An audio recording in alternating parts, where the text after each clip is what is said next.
বাচ্চা ছেলে দুটোর কাছ থেকে খাবারের বাসনটা কেড়ে নিল দুই ভাইয়ের কাছ থেকে। বাচ্চা ছেলে দুটো ডাক দিয়ে বলেছিল, চাচা আপনি টাকার পোটলা কেন কেড়ে, আপনি খাবারের বাসন কেন কেড়ে নিয়েছেন বলেন। আবু জেহেল চিৎকার করে বলে, এখন বেরিয়ে যাও, যদি না বেরিয়ে যাস তাহলে তলোয়ার দিয়ে তোদের দুই ভাইকে জবাই করে দেব। বাচ্চা ছেলে দুটো বলেছিল, চাচা এইরকম তো আপনার কোনো কথা ছিল না। ওগো চাচা, যদি আমাদেরকে বের করে দেন, আমাদের টাকার পোটলাটা আপনি ফেরত দিয়ে দেন। আবু জেহেল বলল, টাকার কথা জবান দিয়ে যদি আর দ্বিতীয়বার যদি বের করিস রে বাবা, তোদেরকে জিন্দা বেঁচে রাখবো না। দুই বাচ্চা ছিল বাবা, তারা দুই ভাই কাঁদতে কাঁদতে ঘর থেকে বাপ আবু জেহেল বের করে দিল, তারা বেরিয়ে চলে গেল। রাস্তা দিয়ে কাঁদে আর আবু জেহেলের বাড়ির দিকে ঘুরে ঘুরে তাকায়, টাকার পোটলা দেয় নাই। ওদের যা টাকা পয়সা ছিল পোটলাতেই ভরা ছিল, আর তাদের কাছে টাকা নাই। আবু জেহেলের লোকেরা তারা তাকে দেখলো, বেশ উপযুক্ত বিচার হয়েছে। ওরা অভিনয় করে অজানার ভান করে বাচ্চা ছেলে দুটোকে বলেছিল, বাবা রে কেন তোমরা দুই ভাই কান্না করছো, আর ওই আবু জেহেলের বাড়ি থেকে কেন টাকা জমালাও? ওই ছেলে দুটো বলেছিল, চাচা ওই আবু জেহেল লোকটা আমাদেরকে খেতে দেবে পড়তে দেবে বলেছিল, ওই যেভাবে কথা বলেছিল সেই কথার খেলাপ কাজ করুন না, কথা মোতাবেক কাজ করুন না। ওগো চাচা, আমার টাকার পোটলাটা নিয়ে নিয়েছে, আপনারা একটু দয়া করে চেয়ে নিয়ে এসে দেন। আবু জেহেলের লোকেরা বেঈমানেরা ডাক দিয়ে বলল, ভাতি যাও, ওই আবু জেহেলের কাছে টাকার পোটলার দাবি আমরা করতে পারবো না। ওরে বাবা, এই মক্কা নগরে একটা মানুষ আছে, সেই লোকটার কাছে গেলে নিশ্চয়ই তোমার বিচার করে দেবে, তোমার টাকার পোটলা আবু জেহেলের কাছ থেকে নিয়ে দেবে। বলে কে সেই লোকটাও? বলে সেই লোকটার নাম মুহাম্মদ রাসূলুল্লাহ সাল্লাল্লাহু তাআলা আলাইহি ওয়াসাল্লাম। ভাইরা আমার, বাবা জীবনেরা, নবীজের বাড়ি থেকে আবু জেহেলের বাড়িটা খুব একটা বেশি দূর ছিল না। আমরা হাদিসে পড়েছি, এ দেখেন হাজির সাহেব বসে আছে, তারা নিজ চোখে দেখে এসেছে। ডাক দিয়া বলল, একটু ব্যাকে গিয়ে দেখ ভাই, সামনের দিকে ওই মুহাম্মদ সাল্লাল্লাহু আলাইহি ওয়াসাল্লামের বাড়ি। ওই লোকটার কাছে গিয়ে তোমার টাকার পোটলার কথা বললে মুহাম্মদ সাল্লাল্লাহু আলাইহি ওয়াসাল্লাম আর থাকতে পারবে না। সে দৌড়ে গিয়ে আবু জেহেলের বাড়ি থেকে টাকার পোটলার বিচার তোমাকে পেয়ে দেবে। মক্কার লোকেরা জানতো মুহাম্মদ সাল্লাল্লাহু আলাইহি ওয়াসাল্লাম একমাত্র বাপ, যে আল্লাহকে ছাড়া পৃথিবীর নবীরা কাউকে ভয় পায় না। বলুন সুবহানাল্লাহ। নবী রাসূলরা একমাত্র বাপ, যে আল্লাহকে ভয় পায়। বাচ্চা ছেলে দুটো রাসূলুল্লাহকে চিনে নাও। আল্লাহর নবীর কাছে গিয়ে বাপ যে ডাক দিয়ে বলে, ওগো আল্লাহর নবী যে দাঁড়িয়ে বেরিয়ে আসল। আল্লাহর নবীজি বেরিয়ে এসে সালাম দিলেন, আসসালামু আলাইকুম ওয়া রাহমাতুল্লাহি ওয়া বারাকাতুহু। আল্লাহর নবীর এত সুন্দর আখলাক চরিত্র ছিল রে বাবা। নবী আমার রাস্তা দিয়ে একটা বাচ্চা ছেলেকে দেখলো, নবী আগে সালাম দিতেন। বলুন সুবহানাল্লাহ। আচ্ছা, আমাদের এরকম রেওয়াজ, আমরা সালাম দেওয়া দিতে গিয়ে এবার তাকাতাকি করি। ও ভাবে যে আমি ওকে আগে দিব কেন, ওই আমাকে আগে দে। ও ভাবে যে আমি টাটকা মওলানা পাশ করে এসেছি, আমি কেন দিব, আমার দাম না নাকি, ওই দেখ। এই দেখ তাকাতাকি করতে গিয়ে বাপজি কেউ কাউকে সালাম দেয় না, পার হয়ে চলে যায়। রাসূলুল্লাহ সারা পৃথিবীর শ্রেষ্ঠ দামি নবী, সেই নবী যদি আগে সালাম দিতে পারে, আমরা আজ থেকে প্রতিজ্ঞা করব, যে কোনো মানুষ যদি বুঝতে পারি ইনি মুসলিম, ভাবছি আমরা হানাফি ফারাজি সব দেখবো না। কে নাভির নিচে হাত বাঁধলো, কে নাভির ওপরে হাত বাঁধলো, এদিকে যাবো না।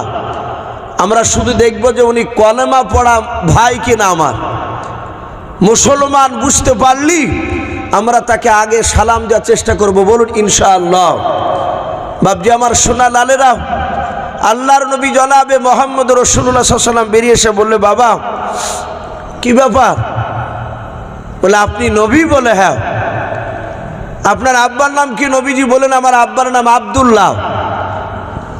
মক্কার ছোট ছেলেরাও, মদিনার ছোট ছোট ছেলেরাও রসুলকে কথা বলতে ভয় পেতেন না। বলুন সুবহানাল্লাহ। নবীর এত সুন্দর ব্যবহার ছিল।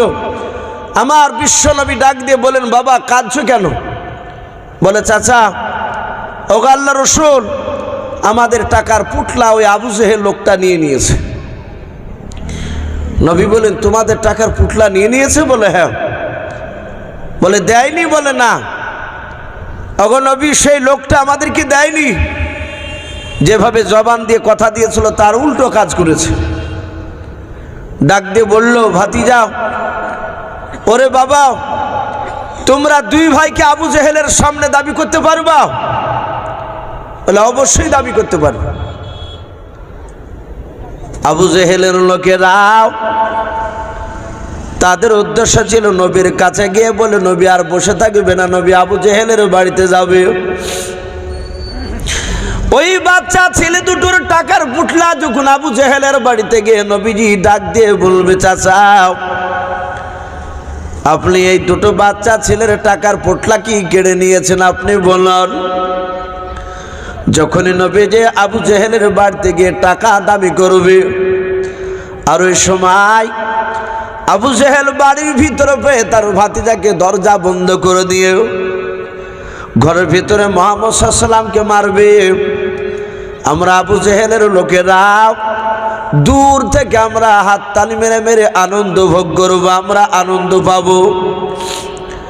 এটা ছিল বাপজি আবু জেহেলের লোকেদের মনের তামান্না, বাসনা। ওই আবু জেহেলের লোকেরা বাপজি রাস্তার দুই ধারে খাজুর গাছের আড়ালে তারা উকি মেরে মেরে দেখছিল নবীজি যাচ্ছিল।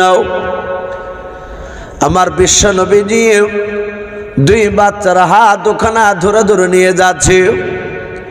আবু জেহেল বাবা ঘরের দরজা থেকে তাকে দেখলো যে বাচ্চা ছেলে দুটোর টাকার পোটলা কেড়ে নিয়েছে। আমি তাদেরকে বাড়ি থেকে খাবার খেতে দিই নাই, খাবার খেতে দিয়ে খাবারের বাসনগুলো কেড়ে নিয়েছিল, গলায় ধাক্কা দিয়ে বের করে দিয়েছি। ওই বাচ্চা ছেলে দুটোকে আবার মুহাম্মদ সাল্লাল্লাহু আলাইহি ওয়াসাল্লাম আমার ভাতিজা নিয়ে আসছে হাত দোকানা দূরে দূরে। আল্লাহ রসুলকে দেখতে পেয়েছে নবী আমার। 25 থেকে 30 হাত দূরে থাকতে আবু জেহেল চিৎকার করে বলেছিল, ওরে ভাতিজা খবরদার, ওখান থেকে আর সামনে আসবা না। আল্লাহ রসুল দুই বাচ্চা ছেলের হাত দুখানা ধরে বলেছিলেন, চাচা কেন আগে যাব না? বলে, বাবা ওখানে দাঁড়ারে বাবা। বলে, চাচা আমি এখান থেকে আর আপনার কাছে যাব না। বলে, নাও। বলে, কেন? বলে, ভাতিজা তোকে বারণ করেছে, তুমি ওখানে তুমি দাঁড়িয়ে যাও। নবী বলেন, চাচা দাঁড়ালাম, আর এগোবো না, সামনের দিকে যাব নাও। কিন্তু কথা বলুন, এই বাচ্চা ছেলে দুটোর টাকার পোটলাকে আপনি কেড়ে নিয়েছেন, আপনার বাড়িতে আছে কি? একটু একটু দয়া করে বলুন। আবু জেহেল বলল, ভাতিজা বাচ্চা ছেলের টাকার পোটলা আমার ঘরে ভরা আছে। বলে, আপনি দেন নাই? বলে, না দিই নাই। বলে, আপনাকে হুকুম করেছে টাকার পোটলা বাচ্চা ছেলের দুটো হলে আপনি ফিরে নিয়ে এসে দিয়ে দেন এখনই। বলে, ভাতিজা তুমি দাঁড়াও, আমি ঘর থেকে নিয়ে আসছি রে বাবা, আর আইগো বানার সামনের দিকে আসো বানাও। আবু জেহেলের লোকেরা দূর থেকে বাপজি দৃশ্যখানা দেখে তারা অবাক হয়ে গিয়েছে। কি ব্যাপার?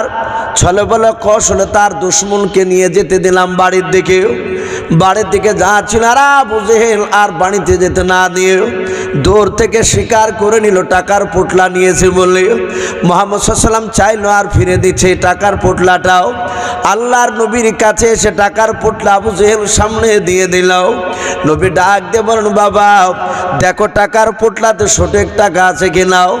ডাক দিয়ে বাচ্চা ছিল দুটো টাকার পোটলা খুলে বলেছিল, চাচা ও নবীজি আমাদের একটা টাকা পোটলা থেকে নাই। বলুন সুবহানাল্লাহ।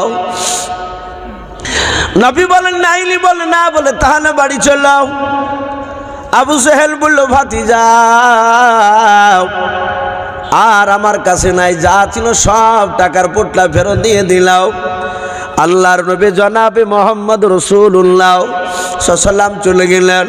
আবু জেহেলের লোকেরা তারা আড়াল থেকে বাপজি জঙ্গল থেকে বেরিয়ে এসে আবু জেহেলকে বলল, ভাই আজ বুঝতে পারলাম তোমাদের চাচা ভাতিজার মধ্যে গোপন বন্ধুত্ব। বলে নিশ্চয় তোমাদের সাথে বন্ধুত্ব রয়েছে। আবু জেহেল দেখল এরা তো আমাকে উল্টে বুঝেছে। আবু জেহেল বলল, ভাতিজা ভাই কেন? ডাকি দিয়ে বলল, তোমার ভাতিজাকে ছলো বলো কৌশল তোমার বাড়ির দিকে নিয়ে যাচ্ছিলাম, আর তুমি বাড়িতে যেতে দিলে নাও। টাকার পোটলা একটিবার তুমি না বললে না, স্বীকার করে নিয়েছো। আবু জেহেল বলল, এই বন্ধুরা শুনে নাও, আমার ভাতিজাকে আমার চেয়ে তোমরা বেশি চিনো না? বলে না, চিনি নাও। বলে কেমন করে বেশি চিনো? বলে বন্ধুরা শুনে নাও, ওই ভাতিজা বড় জাদুঘর, তোমাদেরকে জাদু করে নাই, আমাকে জাদু করেছিল। বলে কেমন করে? বলে ভাই ওই মোহাম্মদ সাল্লাল্লাহু আলাইহি ওয়াসাল্লাম আমার ভাতিজা যখন বাচ্চা ছেলে দুটো নিয়ে আমার বাড়ির দিকে আসতেছিল, ওই সময় আমি তার দিকে তাকে দেখলাম, তার দুই দিক থেকে এক নয় দুই নয় 60 থেকে 70 খানা তলোয়ার। মনে হচ্ছিল তার দুই দিক থেকে ছুটে এসে আমার বুকে এসে গেঁথে যাবে। ওরে আমার বন্ধুরা, আমি মুহাম্মদ সাল্লাল্লাহু আলাইহি ওয়াসাল্লামের কথা একটিবার অস্বীকার করলে 60 থেকে 70 খানা তলোয়ার সব বুকে এসে গেঁথে যেত। ওরে বন্ধুরা, আমি তার একটা কথা স্বীকার করেছি, শুধু তার তলোয়ারের ভয়ে। শুনে না, ওই তলোয়ারের ভয়ে স্বীকার করেছি, তলোয়ার না থাকলে আমি মৃত্যুর আগ পর্যন্ত পোটলার কথা আমি স্বীকার করতাম না। তলোয়ার দেখেছো? বলে না। বলো বড় জাদুঘর, আমাকে জাদু করেছে, তোমাদেরকে করেনি। শয়তানরা সব বুঝে নিল কথাটাই, যেহেতু অন্ধবিশ্বাসী ওরা। বাপজি আমার সোনা লালেরা, আল্লাহর নবী জনাবে মোহাম্মদ রাসূলুল্লাহ সাল্লাল্লাহু তাআলা আলাইহি ওয়াসাল্লাম নবীর এরকম বেশ কিছু ঘটনা আবু জেহেল দেখেছিল। তা আবু জেহেল বলেছিল ওদবা সাইবাকে নবীকে ডাইরেক্ট মারতে পারা যাবে না। ওদবা সাইবা বলল, তা নাহি মানলাম, ওকে ডাইরেক্ট মারতে পারা যাবে না।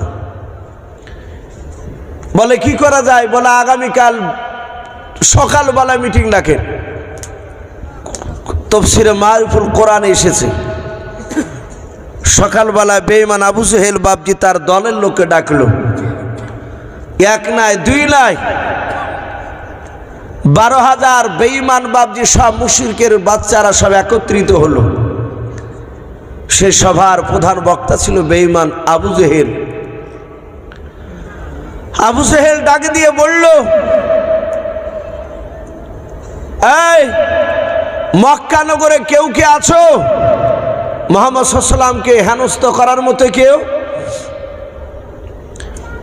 সম্মানিত ভাইরা আমার, বাবা জীবনেরা, আমার বিশ্ব নবী দরদি নবী জনাবে মোহাম্মদ রাসূলুল্লাহ বলুন সাল্লাল্লাহু তাআলা আলাইহি ওয়াসাল্লাম নবীজিকে বাপজি হেনস্থ করার অনেক মানুষ চেষ্টা করেছিল, পারেনি।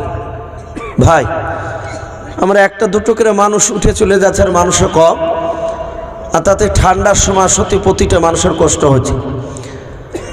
প্রায় রাত্রি 10:30 বাপজি বাজতে চললো। দোয়া কি করে দিব ভাই? যেহেতু রাত্রি 10:30 মানে বিরাট রাত্রি এখন, তো যাই হোক আর মিনিট 10-15 বাপজি একটু বসি, ইনশাল্লাহ আমরা হুজুরকে নিয়ে দোয়া করিনি, ইনশাল্লাহ আমরা বাড়ি যাবো এখান থেকে। আর দোয়া মুখ্য ইবাদত, দোয়া হচ্ছে সমস্ত ইবাদতের মগজ বলা হয়েছে। আমরা সম্মিলিতভাবে আল্লাহর কাছে বাপজি দোয়া চাইবো। আমাদের অনেকের আত্মীয় স্বজন কবরবাসী হয়ে গেছে, জানি না তারা অন্ধকার কবরে কি অবস্থায় বাপজি শুয়ে আছে।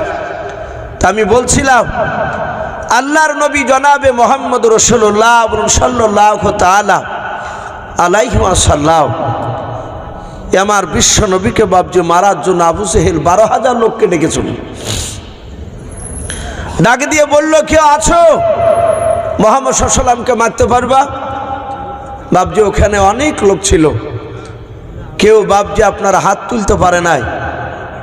তাফসীরে মারিফুল কোরআনে এসেছে, আমরা জানি হযরত আমিরুল মুমিনিন উমর ইবনুল খাত্তাব রাদিয়াল্লাহু তাআলা আনহু, এই খাত্তাবের বেটা উমর, উনি হাত উঁচু করে এভাবে বলেছিল, আবু জেহেল, ওকে হুজুর টুজুর বলতো না উমর, উমর তো জানে যে ওর চেয়ে শক্তিশালী আমি। তাই বললে, আবু জেহেল, আমি মুহাম্মদ সাল্লাল্লাহু আলাইহি ওয়াসাল্লামকে আমি মারতে পারবো, কিন্তু একটা কথা দাও। কথা বলো। আমি যতটা শুনেছি দেখেছি, মক্কার ছোট বড় প্রতিটা মানুষ সবাই আব্দুল্লাহর ছেলে মুহাম্মদ সাল্লাল্লাহু আলাইহি ওয়াসাল্লামকে ভালো বলে, বলুন আলহামদুলিল্লাহ। এটা ওমর প্রশ্ন করেছিল। আর শুধু তুমি বলো ওকে মারো মারো, ব্যাপারটা কি? ওমরকে বলল, ওমর তুমি মুহাম্মদ সাল্লাল্লাহু আলাইহি ওয়াসাল্লামের নতুন কথাগুলো শোনোনি।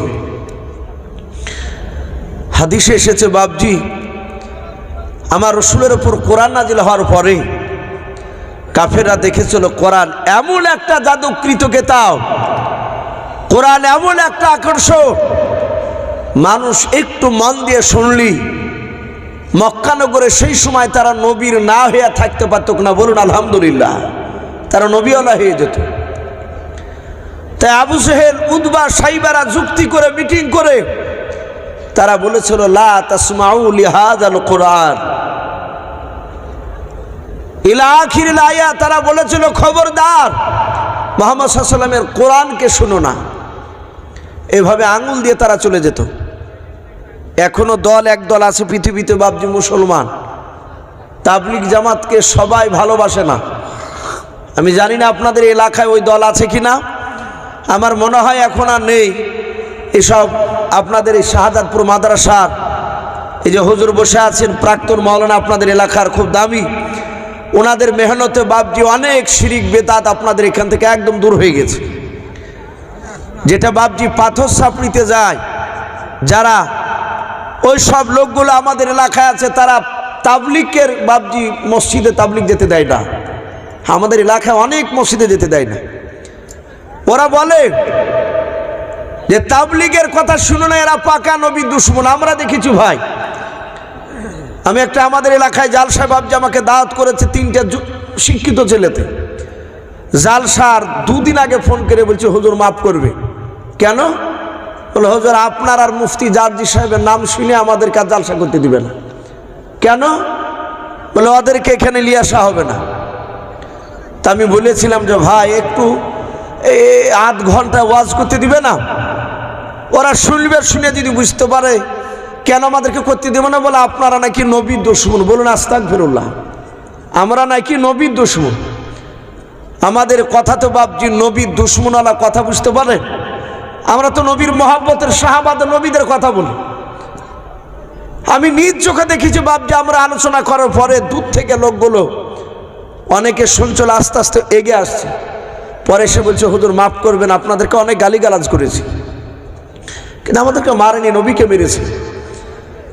তো অনেক জায়গায় এরকম আছে। তা আবু জেহেলরা বলল, মুহাম্মদ সাল্লাল্লাহু আলাইহি ওয়াসাল্লামের কথা শুনবা না, এভাবে কানা হাদিবা। ওরাও জানে যে তাবলিগওয়ালা লোক হক্কানি আলেমদের কথা শুনলে তারা বুঝে নিবে যে এরা আমাদেরকে ভুগে ভুগে খায়, ওদের কথা শুনবে না। এই জন্য বাপ যে কথাটা তারা বলে। আবু জেহেল বলেছিল, মুহাম্মদ সাল্লাল্লাহু আলাইহি ওয়াসাল্লামের কথা শুনবা না। নবীর লোক সাহাবাদেরকে যাদেরকে দেখতেন কাফের, অমনি কানা হাদিতে, কানে তুলে ভরে হাঁটতো। ওমর রাসূলের কথা শুনে নাই, কিন্তু নবীকে মারবো মারবো করতো।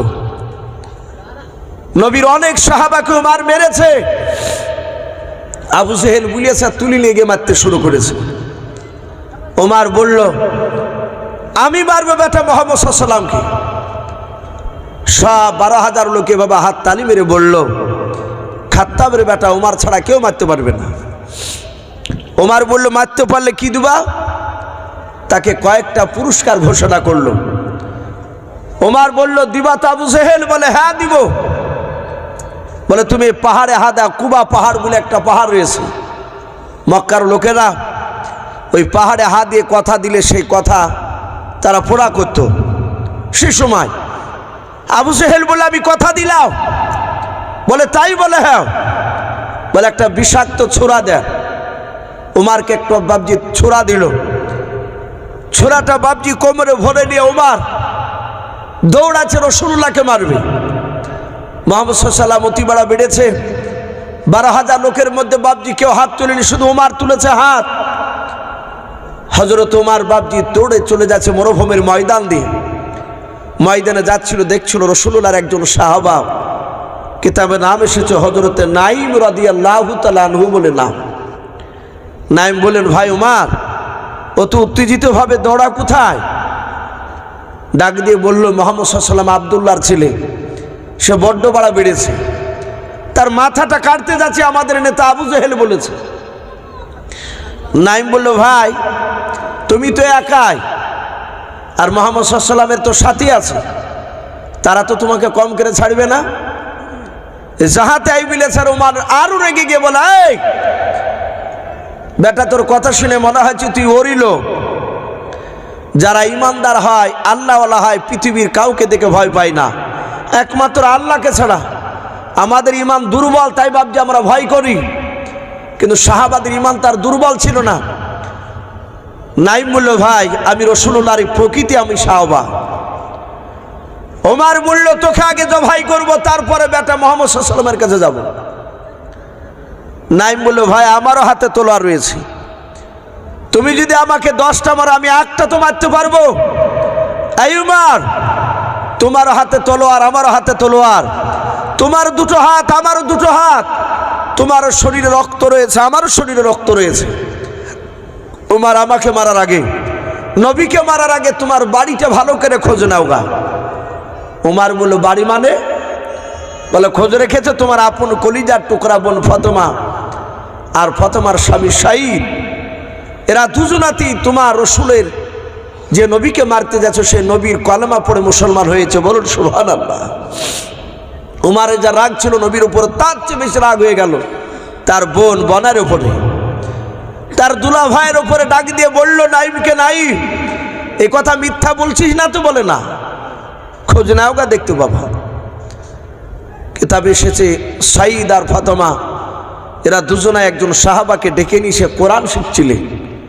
হযরতে খাব্বাব রাদিয়াল্লাহু তাআলা আনহু তিনি বাবজি কোরআন শেখাচ্ছিলেন গোপনে।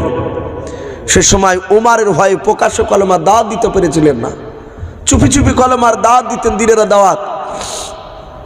দরজা লাগানো আছে, উমার দরজার কাছে গিয়ে বাবজি এভাবে কান লাগিয়েছে, ইন্নী আলাল্লাহ।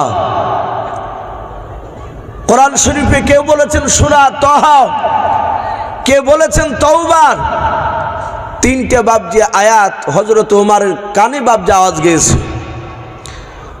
উমার ডাক দিয়ে বলল, এই বোন, এই ফাতেমা, দরজা খোল। সাথে হাতে বাবজি যাহাতে উমারের গলার আওয়াজ শুনে পেয়েছে।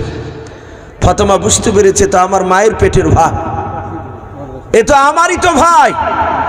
এ মনে হয় বুঝতে পেরেছে নবী কলেমা পড়েছে, আমাদেরকে আর তো বেঁচে রাখবে না। হযরতে ফাতেমা রাদিয়াল্লাহু তাআলা আনহা উনি ডাক দিয়ে বলেন, খাব্বাব আমার ভাই কোরআনকে চিনে না, কোরআনকে অবমাননা করবে, কোরআনটা নিয়ে তুমি আড়ালে চলে যাও ঘরের ভেতরে। হযরত ফাতেমা কোরআনটা নিয়ে নাই, খাব্বাব বাবজি কোরআনের টুকরাটা বাবজি এভাবে বুকে জড়ে ধরে নিলেন।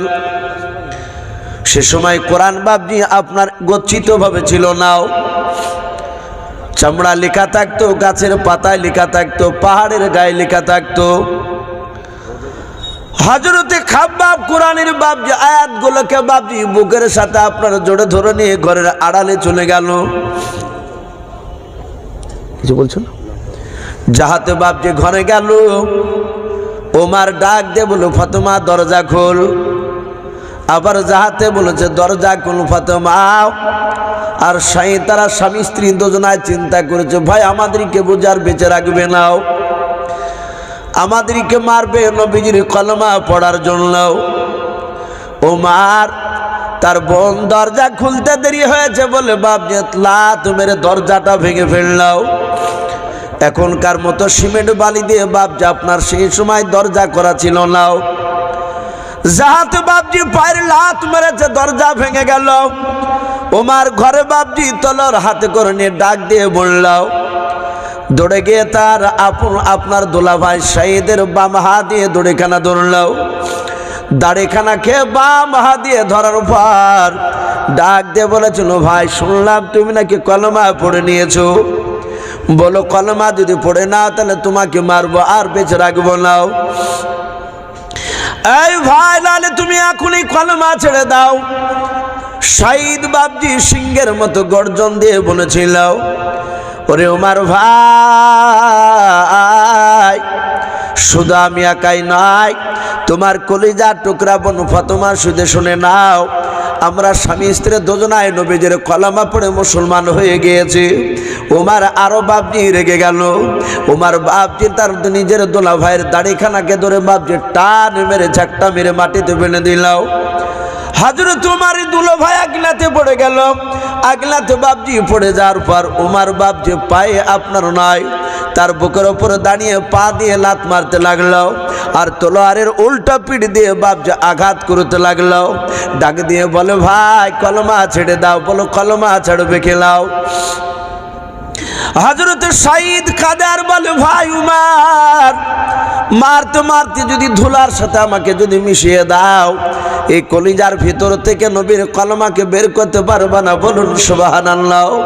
হযরত বাপজি আপনার ফাতেমা তাকে দেখলাও, আমার স্বামীকে আমার ভাই মারতে মারতে মেরে ফেলবে, রক্ত ঝরতে লেগেছে। হযরত ফাতেমা দৌড়ে গিয়াও নিজের স্বামীর বুকের ওপর শুয়ে পড়ে বলেছিল, ভাই আমার স্বামীকে মেরো না, আমাকে মারো, স্বামীকে ছেড়ে দাও। হযরত বাপজি ওমর এত অন্ধ হয়ে গিয়েছিল, তার দিলটা পাথরের মতো শক্ত হয়ে গিয়েছিল রে বাবা। ওমর নিজের বোনের ওপর বাপজি সেই সময় রহম হলো না। নিজের বোনের ওপর রাগ করে বাপজি থাকতে না পেরে ওমর চুলের মুঠিখানা বাম হাত দিয়ে ধরে বাবা আগুনেতে টান মেরে ফেলে দিলাও।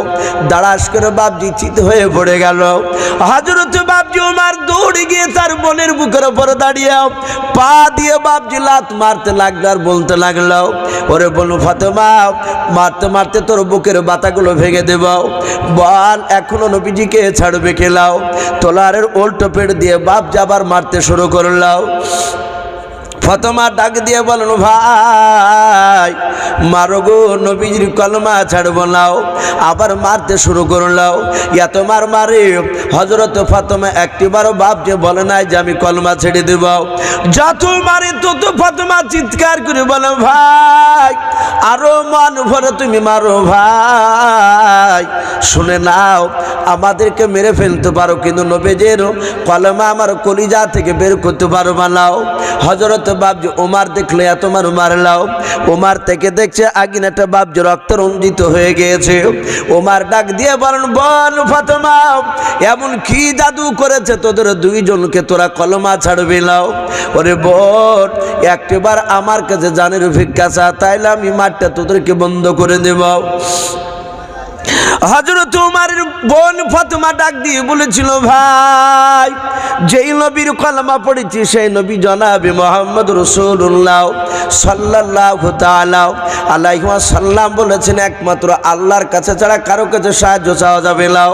ওগো ভাই মারতে মারতে মেরে ফেলাও, কিন্তু তবু তোমার কাছে জানের ভিক্ষা চাইব না। আমার আল্লাহ নিশ্চয়ই দেখতে পাচ্ছেন, মৃত্যুর পর আমাদেরকে আল্লাহ নিশ্চয়ই জান্নাত দিয়ে দেবেন। ওমর বাপজি দেখলো, আরে ইয়া তোমার মারলাম একটিবারও নরম হলো না। ওই নবীজির কথাটা বাপজি একবার বলছে না ছাড়বো না, ছাড়বো এই কথা বলছে না। ডাক দে বলো, বোন রে আমি দরজায় দাঁড়িয়ে আমি শুনছিলাম কি যেন গুনগুন করে পড়ছিল। বল ওইদিকে খাব্বাব বাপজি ঘর থেকে সবগুলো বাপজি শুনছিলাম। হযরত উমরের বোন ডাক দিয়ে বলল, ভাই আর মারবা নাও। বলে, বোনরে আর মারবো নাও। বলো, কি পড়ছিলে? বলো, ভাই যেই নবীর জন্য তুমি আমাদেরকে মারতেছো। বলে, হ্যাঁ, সেই নবীর ওপরে মহাগ্রন্থ আল কোরআন নাজিল হয়েছে। বলে, তাই নাকি? বলে, হ্যাঁ। বলে, কই কোরআনটা নিয়ে এসো। বলে, ভাই তুমি অপবিত্র নাপাক অবস্থায় আছো, এই কোরআন শরীফটা তোমার হাতে দেওয়া যাবে না। ওমর বললে, একটু দূর থেকে কি দেখা যাবে না? বলে, হ্যাঁ। ওমরকে বলল, তোমাকে গোসল করতে পারলে তবে তোমাকে দেওয়া হবে। ওমর বলল, গোসল করার আগে আমাকে একটু দেখাও, এত সুন্দর কি যেন পড়ছিল গুনগুন করে তোমরাও। খাব্বাবকে বাপ যে ডাক দিল, খাব্বাব বেরিয়ে আসলেন। হযরত ওমরের সামনে আবার কয়েকটা বাপ যে আয়াত তেলাওয়াত করলেন কোরআনের। হযরত ওমরের বাপজি ভাষা ছিল আরবি, নবীর ওপর কোরআন নাজিল হয়েছিল বাবা আরবি ভাষায়। কারণ আমরা সকলে জানি মক্কার ভাষা ছিল সেই সময় আরবি। আল্লাহ রসুলের উপর কোরআন নাজিল হয়েছে আরবি ভাষায়। নবীজির কোরআনগুলো বাপজি শোনার পর ওমরের দিলটা বাপজি নরম হয়ে গেল। আল্লাহ বলেন, আমি যখন যাকে হেদায়েত করব, হেদায়েত নূর তার দিলের ভিতরে জ্বালিয়ে দেব, সেই লোকটাও আর থাকতে পারবে না নবীজির কাছে না যাওয়া পর্যন্ত। ওমর বলল, ভাই এত সুন্দর কথা কোথায় পেলাম? বলে, সেই নবী জনাবে মোহাম্মদ রাসূলুল্লাহ সাল্লাল্লাহু তাআলা আলাইহি ওয়াসাল্লামের কলমা পড়ার জন্য তুমি মারছিলে। বলে, হ্যাঁ। বলে, ভাই ওই নবীর মুখ থেকে কথাগুলো শুনবো, একটু নিয়ে চলো। হযরতে খাব্বাব বাপজি বেরিয়ে আসলো। হযরতে আমার সাইদ বেরিয়ে আসলেন ঘর থেকে। ফাতেমা বেরিয়ে আসলেন। ওমরের মাথায় বাপজি মস্তানি পাগড়ি বাঁধা আছে, হাতে তলোয়ার খানা আছে। হযরতে খাব্বাব, সাইদ আর ফাতেমা তিনজনা চলে যায় ওমরকে নিয়ে। আল্লাহর নবী জনাবে মোহাম্মদ রাসূলুল্লাহ সাল্লাল্লাহু তাআলা আলাইহি ওয়াসাল্লাম বিশ্বদরদী নবী আমার অনেকগুলো সাহাবাকে নিয়ে বাপজি কথা বলছিলেন। আল্লাহর নবী তাকে দেখলেন ওমর আসতেছে আমার সাহাবাদেরকে নিয়ে। সাহাবারা ডাক দিয়ে বলে, নবী গো, ওই দেখেন আমার আপনার দুশমন ওমর আসতেছে, সাহাবাদেরকে ধরে নিয়ে। মনে হয় তার বোন কলমা পড়েছে বলে হয়তো আপনার কাছে নিয়ে এসে আপনার সামনে মারবে। নবী গো, আপনাকেও মারতে পারে। ওগো আল্লাহর নবী, একটুবার হুকুম করে দেন, ওমর আপনার দরবারে আসার আগে আমরা দৌড়ে গিয়ে ওমরকে জবাই করে দিয়ে জাহান্নামে পাঠিয়ে দিই। আমরা সবাই মিলে এখানে একত্রিত আছি। আল্লাহর নবীজি বাপ যেভাবে পেছন ঘুরে বলেন, সাহাবা তোমরা কি জানো ওমর আমাকে মারতে এসছে? বলে, তা জানি নেও, কিন্তু আমাদের ধারণা আপনাকে মারতে আসতে পারে হয়তো। আল্লাহর নবী বলেন, ওরে সাহাবারাও, আমি গতকালকে ওমরের জন্য আমি দোয়া করেছি, বলুন সুবহানাল্লাহ। আমি জানি না ওমর আমার কাছে কলমা পড়তে আসছে না ওমর আমাকে মারতে আসছে, আমি জানি না। এই সাহাবারাও, তোমরা সবাই মিলে এখানে দাঁড়িয়ে থাকো, কেউ যেন সামনের দিকে পা ফেলে আগে যাবা নাও। আমি বারণ করলাম, এই জায়গায় দাঁড়িয়ে থাকবাও, দেখে ওমর আমার সঙ্গে কি ব্যবহার করে তোমরা দূর থেকে দেখে ভাও। আল্লাহর নবীজি বাপনি সাহাবারা বলেন, আমার নবীজি আমাদেরকে বারণ করলেন সামনের দিকে যাবা নাও। সাহাবা ওমর বাপজি হযরতে খাব্বাব, সাইদার ফাতেমাকে নিয়ে আসতেছিলেন বাবা। নবীজির কাছে তখনও কাছাকাছি আসতে পারে নাই, প্রায় 25 থেকে 30 হাত বাপজি দূরে ছিল আল্লাহর নবীজির সাহাবা ওমর। আল্লাহর রাসূল বাপজি দূর থেকে বাপজি দাঁড়িয়ে থাকতে পারলেন না। ওমর কাছে আসতে দেখে নবী আমার দৌড়ে ওমরের কাছে চলে গেলেন। সাহাবারা বলেন, আমরা তাকে দেখলাম।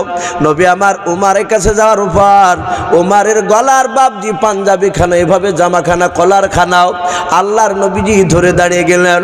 ওমর দাঁড়িয়ে গেলেন, নবীজির পা থেকে মাথা পর্যন্ত ওমর বারবার শুধু তাকে থেকে দেখতেছে।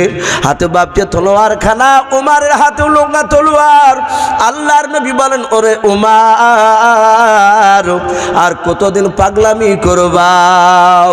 আল্লাহ রাসূল আবার ডাক দিয়ে কলার খানা ধরে বলেন, ওমর, ওই দেখো তোমার সাথী ভাইরা, শুধু তোমার ভয়ে কলমার দাঁত প্রকাশে দিতে পারি না রে ভাই ওমর।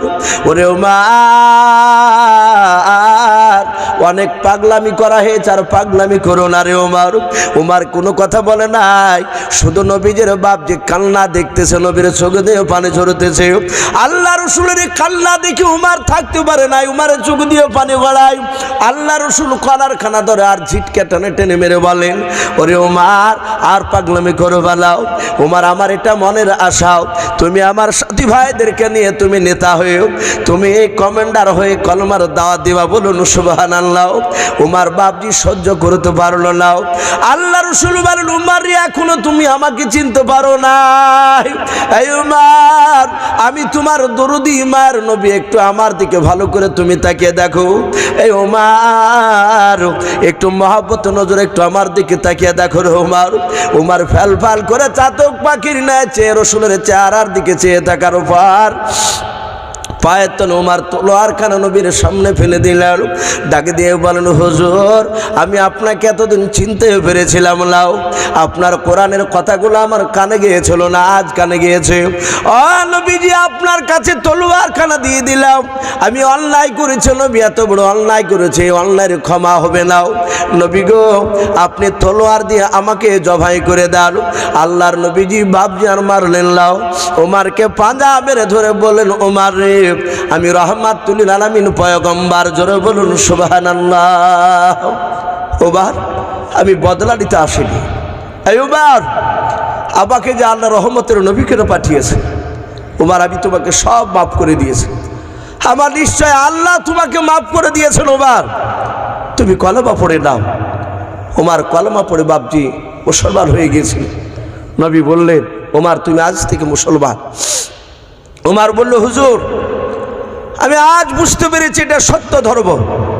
হে নবী, আর ভয়ের ব্যাপার নেই, এবার আমার সঙ্গে চলো। মক্কা নগরে ওপেন কলেমার দাওয়াত দিব, দেখি কোন বেটা উমার সামনে এসে দাঁড়ায়। মানুষ সবাই, আবু জেহেল উতবা সাহেবরা অবাক যে আমার দলের হয়ে গেল, আবার আমার বিরুদ্ধে চলে আসছে। বাপজি সে উমার রসুলকে বাপজি মারতে গিয়ে রসুলের ওপর ঈমান এনেছিল। আবু জেহেল শত চেষ্টা করে নবীকে বাপজি শেষ করতে পারেনি। তা আমি প্রতিটা বাপজি ভাইদেরকে বলবো, নবীর কথা না মানার কারণে বিশ্বনবী বলেছিলেন, চাচা আপনাকে আজ থেকে মানুষেরা আবু জেহেল বলে ডাকবে, আবুল হিকাম বলে মানুষ কেউ আপনাকে ডাকবে না। তাই বাপজি আমরা সকলে জানি আবু জেহেল ছিল মূর্খের বাপ। জানার পরও বাপজি রসুলের দিনকে সে মানেনি, নবীর ওপর অত্যাচার চালিয়েছিল। আমি প্রতিটা বাপজি ভাই মা বোনদেরকে বলবো, বাপজি আমরা জানি যে 5 ওয়াক্ত নামাজ পড়তে হবে, নামাজ না পড়লে জাহান্নামে যেতে হবে, এটা প্রায় মানুষ আমরা জানি। জানার পরও বাপজি আমরা মানতে চাইলে, আবু জেহেলও জানতো মুহাম্মদ সাল্লাল্লাহু আলাইহি ওয়াসাল্লাম আখিরি জামানার রসুল। আবু জেহেল অনেক পরীক্ষা করে দেখেছিল, গোপনে রসুলের ঘরের দরজায় কান লাগিয়ে দেখেছিল কোরআন মুহাম্মদ সাল্লাল্লাহু আলাইহি ওয়াসাল্লামের তৈরি করা নয়, এটা ঐশ্ববাণী, এটা আসমান থেকে এসেছে। জানার পরও বাপজি সে মানেনি।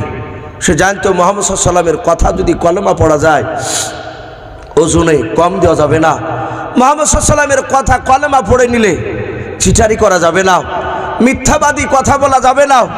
মুহাম্মদ সাল্লাল্লাহু আলাইহি ওয়াসাল্লামের কলেমা পড়ে নিলে 5 ওয়াক্ত বাপজি নামাজের মধ্যে ফাঁকি দেওয়া যাবে না। তাই বাপজি অনুরোধ করবো প্রতিটা বাপজি ভাইদেরকে, মা বোনদেরকে, আমরা 5 ওয়াক্ত নামাজ পড়বো, বলুন ইনশাআল্লাহ। এই ঠান্ডা দিনে বাপজি রাত্রির বেলাতে ফজরের সময় মসজিদে মুসল্লি খুব কম হয়ে যায়। আবার দেখবেন ঘুরতে ফিরতে বাপজি 2 মাস পর মসজিদে যাইয়া সেজদা থেকে বাপজি কপাল তুলবে না। মেলাখানি পর বাপজি নামাজ শেষ করিয়ে বলবে যে ভাই সেজদায় গেলে আর কিচ্ছু ভালো লাগে না। তো তাকে দেখবেন ঠিক ফ্যানের তলে বেটা মসজিদে ফ্যানের তলেই বসে সেজদা মারছে। ওর সেজদা কিন্তু বাপজি আল্লাহর ভয়ে নয়, ওর বাড়িতে কারেন্টের বিল ফুটবে বলে বাপজি এখানে বেশি লম্বা টাইম দিয়ে সময় কাটাতে চাইছে। যদি তাই হয় তাহলে শীতের সময় ওই লোকটাকে বাপজি অতক্ষণিক লম্বা সেজদা পাওয়া যাবে, কিন্তু তা নয়।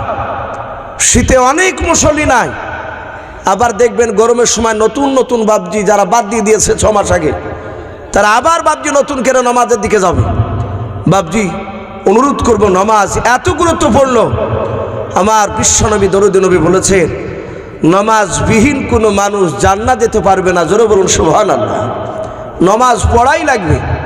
তাই প্রতিটা মানুষ ভাবছে নমাজ আমরা পড়বো, নমাজ এত গুরুত্বপূর্ণ। বলা হয়েছে মানুষ যখন মৃত্যুবরণ করে ছটফট করছে, তার মুখ দিয়ে ভাবছি ফেফড়া ওঠে না, অনেক সময় ঘড়ঘড়ি উঠে যায়, কিন্তু সে তাকায় চোখ দুটো ডাইরেক্ট হয়ে গিয়েছে, সে কথা বলতে পারে না। তখন অনেকে ভাবছি চামচ চেকেরা পানি দেয়, তোর মুখে পানি দেয়, শরবত দেয়, এই করে পানি দেয়, কিন্তু তার দুই কষা দিয়ে মুখের দুই সাইড দিয়ে বেরিয়ে যায়। বলা হয়েছে ওই সময় তো লোকটাকে পূর্ব পশ্চিম করে শুয়ে দেন, পশ্চিম দিকে পা করে দেন, ওর জান এখনো বেরোয়নি, হয়তো কথা বলতে পারছে না, তার ভিতরে জ্ঞান আছে। অনেক মানুষ নড়াচড়া করতে পারে না, তার ভিতরে জ্ঞান থাকে। বলে তার যদি ভিতরে জ্ঞান চলে আসে, হয়তো ইশারায় নামাজের টাইম হলে হয়তো নামাজ পড়বে, বলুন সুবহানাল্লাহ। তখনও নামাজ মাপ নাই, যদি তার জ্ঞান ভিতরে থাকে। এই জন্য বাপজি খুব সাবধান।